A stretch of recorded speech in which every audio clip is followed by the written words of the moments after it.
Comment développer votre business digital avec le copywriting? On va voir ensemble les concepts clés pour être un meilleur copywriter, c'est-à-dire être un meilleur rédacteur pour générer des ventes. Je m'appelle Franck Parenti, je suis professeur universitaire à HEC, puis maintenant professeur à Business Digital, l'organisme de formation que j'ai créé. Nos formations sont subventionnées à 100% avec des aides du gouvernement, il y en a 5. Je ne vais pas les dicter tout de suite, mais en tout cas, vous pouvez me contacter. On arrive toujours à vous trouver une subvention pour que vous n'ayez absolument rien à avancer. Ce qui me plaît vraiment, moi, c'est le copywriting. Je suis passionné par ça depuis des années. Pourquoi? Parce que ça marche. C'est vraiment ce qui me permet d'augmenter mes ventes de 30% juste en jouant avec les mots. Et ça tombe bien, j'adore jouer. Et pour réussir mes ventes, j'ai appris à jongler avec ces différents mots pour savoir quels sont les mots qu'il faut que je mette en avant et quels sont les mots que j'enlève, que je ne montre plus.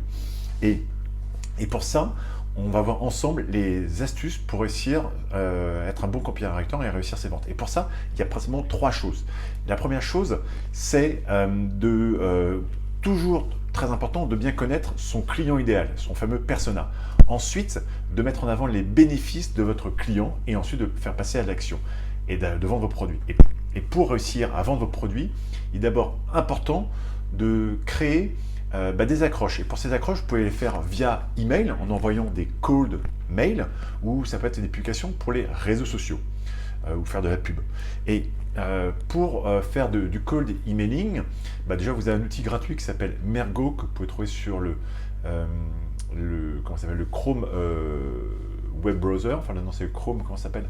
Le Chrome Store, pardon, je vais y arriver, ça s'appelle Mergo, c'est pour envoyer des mails gratuitement avec Gmail. Et vous allez pouvoir écrire des bons messages. Et quand vous envoyez des cold mails, ce qu'on appelle un cold mail, c'est un premier message à froid, il faut d'abord écrire des messages courts, précis et personnalisés. Pourquoi? 80% de votre texte ne sera pas lu entièrement, il sera traversé en diagonale. Souvent, d'ailleurs, c'est en haut à gauche, vers le bas, vers la droite. Et donc, il faut vraiment, quand vous faites un cold mail, ne jamais mettre de paragraphe trop long. C'est souvent une phrase très courte, très précise. Vous parlez avec de l'impératif et vous allez mettre différents sujets. Ne pas parler trop de temps sur toutes les fonctionnalités techniques de votre produit qui intéressent personne, mais plus parler aux problèmes que votre persona a et que vous allez pouvoir répondre. Et donc, que ce soit par le terme de emailing avec un des textes, souvent que ça peut être 5-6 lignes, ou par intermédiaire de call mail. Voilà, c'est tombé mes écouteurs. J'ai plus les AirPods, j'en suis à mon 5e boîte de AirPods que je perds, donc maintenant je fais mes bons vieux écouteurs classiques qui marchent et on peut régler le volume. Bref, tournons la parenthèse de cette chute d'écouteurs par terre, ils n'iront pas plus bas. Ce qui est vraiment important, c'est aussi quand vous faites d'applications sur les réseaux sociaux, là vous écrivez quasiment que 1 ou 2 phrases, vous mettez un visuel. Et ce copywriter, vous devez aussi accrocher l'attention avec vraiment le bon titre. Quand vous avez écrit ce bon titre, ensuite vous allez inciter votre persona, que ce soit par l'intermédiaire de cold mail ou par l'intermédiaire de publications sur les réseaux sociaux, à aller sur une landing page. En français, on pourrait traduire facilement en page d'atterrissage. Moi, je pourrais appeler ça une page d'inscription, où on va inciter les personnes à venir et à trouver plus d'informations précises sur les besoins qu'ils ont, que vous avez décelés, que vous avez énumérés, et sur la solution que vous leur apportez. Et souvent, vous allez, comme première étape de votre tunnel de vente, c'est pas forcément vendre votre produit en bas de cette landing page, mais c'est surtout l'inciter éventuellement à s'abonner à votre newsletter. Et pour ça, il faut lui apporter tous les avantages qu'il va avoir, c'est-à-dire éventuellement recevoir un guide complet, recevoir un livre, recevoir une vidéo, une formation, un coaching, plein d'informations utiles et pratiques qu'il va obtenir parce qu'il va s'inscrire et donc il va se sentir satisfait.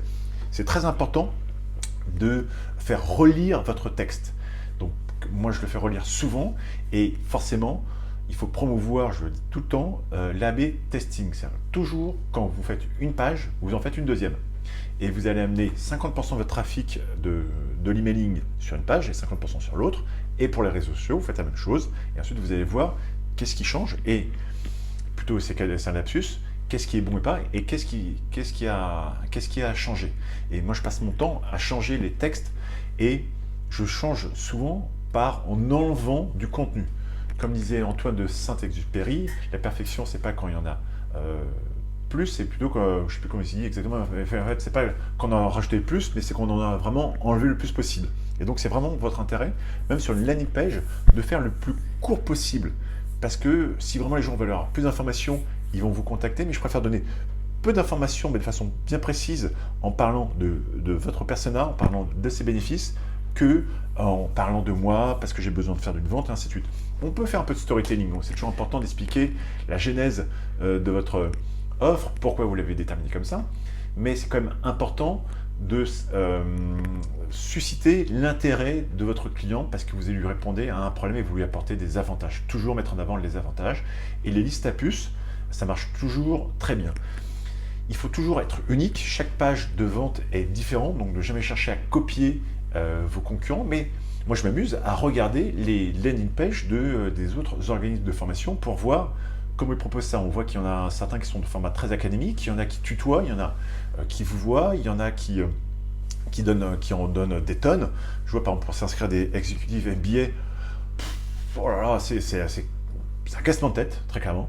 Alors que nous, on a essayé de faire une formation MBA avec une page d'inscription avec l'Université Paris-la-Sorbonne et IFG, où on a fait une page très simple où on explique vraiment les bénéfices, que ça peut être ce qu'on appelle un digital MBA, qu'on peut faire ça en ligne, qu'on peut faire ça aussi dans des universités comme en Afrique, et que surtout vous allez développer votre réseau de contacts de façon très importante. Donc il faut toujours créer de l'intérêt, susciter de la compassion et contactez vos clients pour dire qu'est-ce qu'ils pensent de cette landing page. Et puis vous avez des outils comme Google Analytics qui vont vous permettre de voir combien de temps la personne est restée sur votre page. C'est pas parce qu'elle reste 10 minutes que c'est forcément bien, c'est peut-être parce que vous n'avez pas essayé de bien écrire le message, mais surtout quel est le taux de conversion, c'est-à-dire combien de personnes se sont inscrits sur 100. Et donc si vous avez un très bon taux de conversion, un taux de conversion ça dépend de la source de trafic, d'où elle vient, mais si vous avez par exemple 20% de taux de conversion, c'est fantastique. C'est-à-dire que si vous avez 100 utilisateurs 100 lecteurs qui viennent, il y en a 20 qui laissent leur email, c'est vraiment très bien. Et donc c'est à vous vraiment d'avoir forcément en amont une bonne source de trafic, comme je disais, par l'emailing, par les réseaux sociaux, par la pub, il y a toutes sortes d'emailing, par les appels, par la prospection physique, toutes sortes. Forcément, ça dépend de votre bonne source de trafic, mais après c'est à vous de vraiment convertir. Et le copywriter ne s'arrête pas là. Vous allez forcément, dès que la personne s'est inscrite, vous allez mettre en place une série d'emails. Alors, il y a des différentes techniques. Il y a une première technique qui est d'envoyer un email tous les jours, en mode vraiment ce qu'on pourrait appeler amusant, où vous allez parler un petit peu de vous, de votre actualité, de vos problématiques, du Covid en plein mois de décembre. Ça peut intéresser les personnes, ils pourront être curieuses, et ne pas chercher à programmer vos emails. Souvent, les gens sentent quand l'email vient du jour. Même moi, je ne programme pas mes emails. C'est souvent, tous les jours, je m'amuse à écrire un message que je vais envoyer. Donc ça, c'est pour une certaine partie de mon audience. Et puis, il y a une autre partie où je ne veux pas envoyer un email tous les jours parce que des fois, ils vont peut-être en avoir marre d'avoir mon email quotidien. Il y en a certains qui adorent. Et il y a d'autres listes sur lesquelles je n'envoie qu'un email, par exemple, tous les 5 jours. Parce que je pense qu'au bout de 5 jours, ils ont pu m'oublier. Sinon, tout le temps entre les écouteurs, c'est la lumière qui est tombée, c'est bon. Et donc j'aime bien les relancer au bout de 5 jours, et souvent dans mes emails, parce que j'ai eu leur attention, j'ai eu leurs coordonnées sur ma fameuse landing page, c'est toujours intéressant de mettre toujours un autre appel à l'action vers un de mes produits qui va être une de mes formations subventionnées. Et donc ça tombe bien, on a une formation qui s'appelle Copywriting, qui est sur businessdigital.fr/formation/copywriting. On donne énormément d'informations utiles et pratiques pour que vous puissiez développer vos compétences en tant que copywriter et surtout générer des ventes. Vous pouvez réussir à augmenter vos ventes de 30% en ayant ces notions de rédaction. Bien écrire des bons messages pour faire venir du trafic vers votre page, que de cette page, les gens s'inscrivent et ensuite vous allez pouvoir leur envoyer des emails pour acheter vos produits. Si vous êtes capable de mettre en place ce bon tunnel de vente, vous allez augmenter vos ventes très facilement. Donc, je vous incite vraiment à le faire. Si vous avez des questions comme d'habitude, n'hésitez pas à me contacter. C'est contact@businessdigital.fr. Si cette vidéo vous a plu, je vais y arriver, si cette vidéo vous a plu, n'hésitez pas, ou ce podcast, n'hésitez pas à écrire un commentaire, à le faire savoir, à le partager. Et c'est toujours un plaisir de pouvoir partager mes connaissances. Et surtout, j'attends vos retours pour qu'on puisse échanger ensemble. À très bientôt. Ciao.